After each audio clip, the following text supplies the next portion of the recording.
go. Let's go talk about Alert. Monster Oh, Hunter Iceborne. oh shit. Joe, Yeah. talk good things to me. Um. Brachydios, Oh, Bonbaros, keep going, Beototus, baby. Nagakuga, Oh, Baroth. oh, Uh, we're on Velcana right now. I can't remember. oh, clutch claw. So yeah, Um, yeah. Iceborne came out. Willer and I are big Monster Hunter boys, especially Monster Hunter World. Willer has like 220 hours, 230, probably more I'm at now. I'm at 270, dude. Or yeah, whatever. I'm probably at like 200 or something like that. Which is still baby numbers compared to like the 1,500 people I see on the Numbers are for subreddit. babies. But those people, um, yeah, they're just better. Yeah, they're kind of bitches. Every time. But yeah, we've been playing it for the past weekend and few days. We'll go on and off. Um, I would consider us pretty decently good at the game, considering that we were able to do in-game stuff. Not easily, but we were able to do it. I feel like while we were in the first like few days there, we were ahead of the pack. hmm Yeah, I'd say me and Joe definitely like we know the mechanics, we know the fights. Not quite good enough to do all the arch tempers though. I missed a few, but like yeah, we're doing pretty good. But when we got to the master rank expansion, as you can tell by our hour count, I think we're just good because we know the game and we know the move sets. Because armor wise, I feel like we're behind a lot of the people who grinded like the 1,000 hours in the post game. They have every gem. They have all these augmented weapons. I felt like Yeah, me and Joe were just the kind of people who would play a lot when events came around and then move on to other games, but always come back to I our think we also just really like conquering the mountain, never doing the mountain again and again and again. yeah, With the exception of Nergigante, my boy. Oh, my boy. my boy.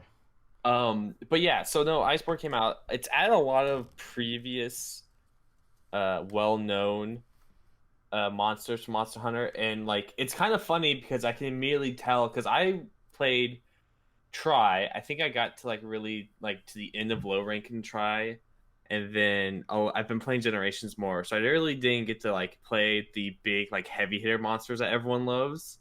Um, but like after playing them, I can already tell why people love them so much. Yeah, for me, I've played every monster in the expansion because I played a lot of 4 and Generations, but I was never the person to get into G rank into those. But hmm now that me and Joe are in G rank or Master rank as it's called this time, it's just so fun. All the variants are super cool. All the old monsters have a new like little flair to them, and hmm just putting it in the world engine where you can control your characters well, where there's so many quality of life changes, where all the weapons have expanded move sets. It's just No need for 30 whetstones in uh, your. it's so good. No pickaxes around. Oh God, it's one thing about Generations that gives me gripes. But yeah, no, but like overall, it's just more Monster Hunter. Um, But it's really good Monster Hunter. The new map is really good. The new hub world's really good. A lot of quality of life changes, mechanical changes to every weapon. Everyone has access to this slinger like clutch claw thing that lets you grab onto monsters and slam them into walls or weaken their body parts to do more damage. yeah, it's like uh, I mean, yeah, it's we're having a great time with it. And if you don't know what Monster Hunter is, because I don't think we ever actually talked about what Monster Hunter is on the We podcast. have not. Yeah, so Monster Hunter is the quintessential fishing game, which means nothing to y'all, but everything to me. Uh, but basically, the Explain. yeah.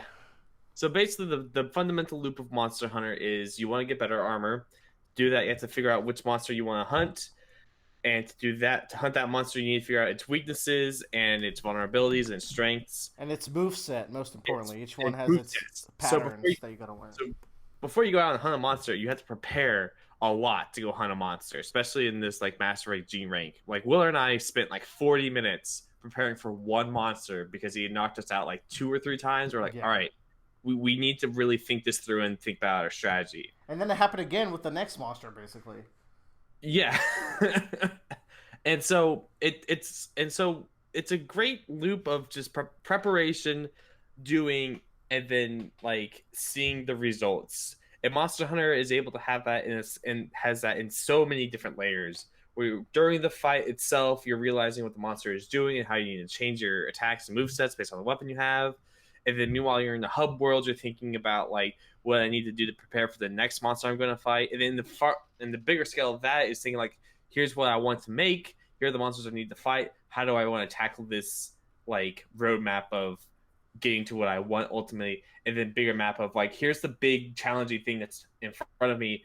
What do I need to tackle that? So it's just this layered cake of preparation that you have to constantly do, and I love it so It's much such a because delicious cake. yes, because everything you do matters so much, and especially in the expansion, they took a lot of mechanics they weren't using Mm-hmm. as much before, and have really emphasized this. Like there were no water monsters really in base world. I think there was only one. There was only one. And so they've added like two more. We haven't found the other one yet, but already the one that you fight that's near the beginning, Coral Pookie Pookie, like immediately are just like, I have to take the waterproof mantle. I have to be prepared for water attacks because he just zones you out with all his water moves, and And you have to really prepare for it. it's really nice because again, me and Joe didn't grind super hard, so we have like all this high level armor, but we don't have everything. So we really do have to strategize because we can't. Statistically speaking, we are even to the monsters we're fighting, and I feel like we took a very good path to get here. Like we played the perfect amount to be Mm-hmm. having like a really good experience right now. Yeah, Um, Another example is there was one monster that inflicted sleep in the game, but it was like such a secondary mechanic of that monster. They introduced a new monster, which is a variant of an old monster called Nightshade Palomalu, where he's constantly dropping this gas of sleep, and he's using his tail to disperse the sleep clouds, and then his lungs to pull them back in. So he's just manipulating the gas. And if he puts you to sleep, if you're in that gas for just a little bit, you're already going to be put to sleep. He one shots you. And the first time we fought him, we were just taken aback. We yeah. We got massacred. we walked because we had seen him in like previous like files, and like I guess I wasn't really paying attention, but like he looked like a poison dart frog or something based off his skin. So I'm like, oh, he's a poison type uh monster. I'll take some poison decorations and prepare for that and bring some antidotes, and I should be good to go. And I walked in and I watched the entire cutscene. And I was like, oh, he's putting me to sleep. Oh no. We completely misequipped ourselves for this fight. We got wrecked, and then we put on our sleep jewels because we happened to have them through our previous gameplay, and then we destroyed him. But Yes. then you have monsters like Bariath, who's just this nice wall in kind of the mid beginning of Master Rank, where Yeah. he's just aggressive, high damage, um, strong like tail swipes, jumping off the wall, shooting like hurricanes from his mouth, and you just really have to. The way we beat him wasn't even skill based, like the skills you bring into the fight. It was combat based, to where we realized that breaking his wings nerfed one of his moves and made a big opening that we could actually hit him because he moved around a lot. So we spent the whole fight using the clutch claw and our attacks on his wings to break him as fast as possible so we could get more opportunities to hit him. And it made a huge difference. Yeah. And it was a great like kind of experience of just like because I think we fought that monster four times in total. Yeah. And every time we were learning something a little bit more, a little bit more, a little bit more about that monster. It's like, oh, here's all of his movesets. Oh, when we broke his wings, he immediately started falling down. That's huge for us. And it just got more and more progressively like, here's what our battle plan is, here's what we need to do, and here's what we need to like bring into the fight and what we need to think about for the fight. And that goes into every fight, even the ones where it's like, we don't. Like, there was one where it's like, Joe, this monster's from an old game. I'm pretty sure he has bleed. Bring bleed things. And what do you know? That saved us because the fight, we almost lost completely, Yeah. but we clutched it out in the Hmm. first try. But just because we came prepared, we learned his moveset on the go. And it's like, it's just such a good gameplay loop. There's nothing quite like it. Yeah, and it feels satisfying, and like, and everything scales really well too. Like, there are still times where we'll do like high rank or like lower monsters, and you're just like, this thing will kill me if I'm not paying attention, and just being dumb. Yeah, Which you is can get stunned if you're not paying attention. yeah, which is incredibly satisfying, and really like it just makes every time you do a fight very engaging, which can be exhausting from time to time when you need to like grind out those materials that you need. Um, but the thing is, like, I love the gameplay so much in the game that it really doesn't bother me. That's what brings it all together, really. Like the gameplay, you have 14 weapons in this game, and they're all a class on their own. You have to learn every move of that weapon. All the weapons are like chunky and slow in their own way, so you have to really think about your positioning and your movement, and it's really rewarding. And then you watch people who are really good with the weapon just dance around the monster effortlessly, and you're like, there is such a high skill ceiling somehow still. Yeah. And then you go into a fight, and then you shoot the flare off, and then two guys come in with heavy bow guns and just shotgun shell the monster out of the sky the entire time. Oh man, if you shoot the shell to get friends around, and two Japanese dudes show up, you're in good hands. But that being said, Iceborne does have one thing that drives me insane about World still, and that is the cutscenes that are involved in every single one of the story Story missions. missions, yeah. It's the worst thing about the game, and honestly, I think is the number one thing that kills a lot of people that are trying to get into Monster Hunter World because there's already like a large amount of material you have to get through to catch up. And the fact being that you have to wait for the cutscene to end before your friends can join you is incredibly infuriating. Yeah, It's and it's especially bad because some of the missions are expeditions. So to Mhm. get friends to join you, because we're carrying one of our friends, Austin, right now through the low ranks, and some of the missions he has to get to the cutscene, exit the mission, restart the mission, and then we can join. And And that's that's all so much loading time, man. especially on PS4. And it's not that bad. It's not bad at all for non-story missions because they don't have cutscenes. You just jump in and you're having a great time, and that's most of the game. But you do have to get through those story missions to open up all those other missions that don't have that issue. Yeah, So it's my biggest gripe about the game. And it's a big kind of like conversation that I don't know which one you'd rather have, Willard, because in previous games, they would just be like, oh, you unlock 3-star quests in low rank. And they would just give you a list of quests you could do.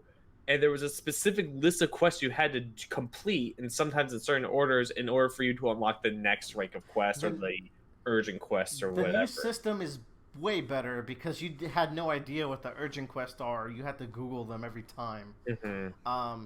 This time it's very clear the quest you have to do to progress. Uh, and on the plus side, you people can join you mid mission, so that's a big plus. It's just the cutscene thing. It's such an inconvenience. It's so bad. I, I f- I feel like there was one more thing about World. The only other thing I could think about World is just like it has some network stability issues sometimes when it comes to connecting people, but that's been largely fixed up through its own patches.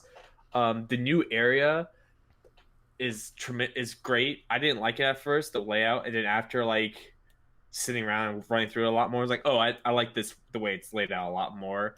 Yeah. And they've overall fixed the gathering hub issue. It's a lot easier to get to the gathering hub now and make that more of a local hub, especially when you open it up to everyone, having Yeah. everything you need there. There's one thing that's not there. Actually, two if you count the gambling, which is What, important. what's the other thing? You can't do what the fuck was it? Trail Rider Oh, in okay, the Gathering Hub. that's true. Yeah, that does suck. But I'd never do Trail Rider anyways. So Well, I think you can go I to your rooms from the gathering hub and do tail riders. can you? You can Wait, definitely go to the Armory now. yeah. Anyways, Monster Hunter World continues to be the top game of 2019, even though it came out in 2018. Uh-huh. Incredible. Yeah. It's gonna be fun discussing Game of the Year at the end of the year because there's Yeah. way too many contenders, and this is somehow still one, and it's just an expansion. Mm-hmm.